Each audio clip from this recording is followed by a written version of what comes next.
After confirmation last week that Syria's Assad regime had indeed used chemical weapons against civilians, reports made clear the White House would start arming Syria's rebels. But what wasn't clear, that according to several outlets, the U.S. had secretly been aiding rebel forces in a different capacity since late 2012. Since late last year, the CIA has been training Syrian rebels at secret bases in Turkey and Jordan. The training has included the use of anti-tank and anti-aircraft weapons. The Los Angeles Times broke that news Friday. The rebels being trained are from the Free Syrian Army, which is a loose confederation of rebel groups that the Obama administration has promised to back with expanded military assistance. However, at a news conference Friday, White House Press Secretary Jay Carney wouldn't confirm U.S. involvement in the training of rebel forces. We have stepped up our assistance, but I cannot inventory for you all the elements of that assistance. The increased U.S. involvement follows the loss of more than 100,000 lives in the Syrian conflict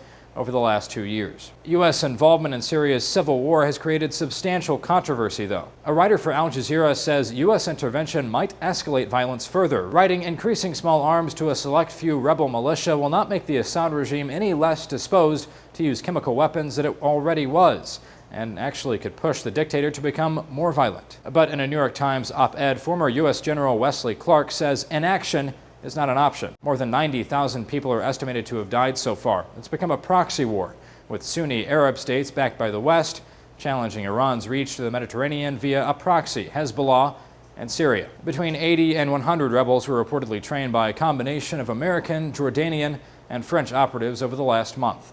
For Newsy, I'm Zach Toombs. Multiple sources, a broader view.